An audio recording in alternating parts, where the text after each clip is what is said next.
Princesse du royaume paisible de Jana, Hara est une fille pleine de curiosité et d'intérêt pour le monde qui l'entoure et qu'elle veut absolument découvrir. Mais son souhait risque d'être exaucé un peu trop vite quand Jana est soudain envahie par une nation ennemie et qu'une armée saccage et pille tout sur son passage, avec à sa tête un sorcier du nom de Thorintal, venu avec un but bien précis. Les années ont passé depuis lors, mais Hara n'a rien oublié. Devenue une fière guerrière, elle a entrepris de parcourir le monde pour retrouver sa mère que le sorcier Thorintal a enlevée. Outre son statut de princesse, Hara n'est pas une combattante comme les autres. Elle dispose en effet d'un pouvoir en elle, celui de se changer en une créature puissante et féroce, ne laissant aucune chance à l'adversaire, même en ombre. Elle l'ignore encore, mais cette particularité liée à sa mère, la reine Luna, sera un atout pour elle dans sa quête.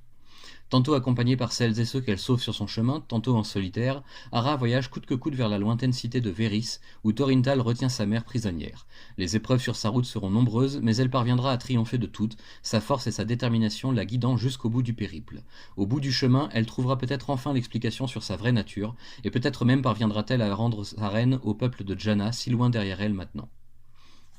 Le titre de cette série est une contraction en anglais des termes djinn, un génie comme dans les contes orientaux, et journey pour le voyage et l'aventure. Ainsi naît Journey, un mélange savoureux et des plus réussis entre Aladdin et Red Sonja, dans un univers vaste empruntant tout son lustre et son charme au code de la fantaisie littéraire orientale.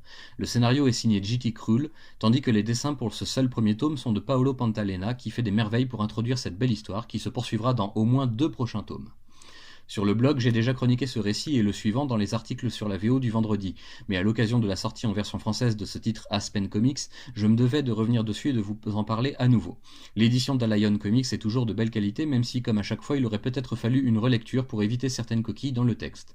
Qu'importe, on a quand même le plaisir de tenir un bel album de bonne facture, disponible en 3 couvertures au choix, celle que vous voyez ici est la version collector par exemple. Merci encore donc une fois à Alion Comics pour ce risque éditorial de sortir un titre Aspen en France, et espérons que le succès sera effectivement au rendez-vous, je ne leur souhaite que ça.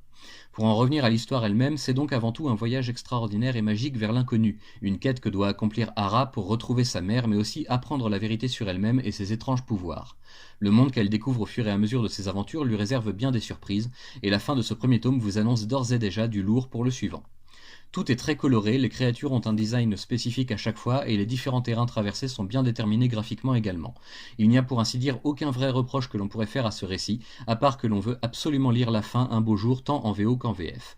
C'est un très bon choix de la part d'Alion Comics parmi l'ensemble du catalogue américain d'Aspen Comics, une série courte et facile à appréhender qui vous prend par la main quand il le faut mais sait aussi vous lâcher dans l'inconnu pour mieux vous immerger. Sautez le pas et venez vous aussi répondre à l'appel de l'aventure avec un grand A.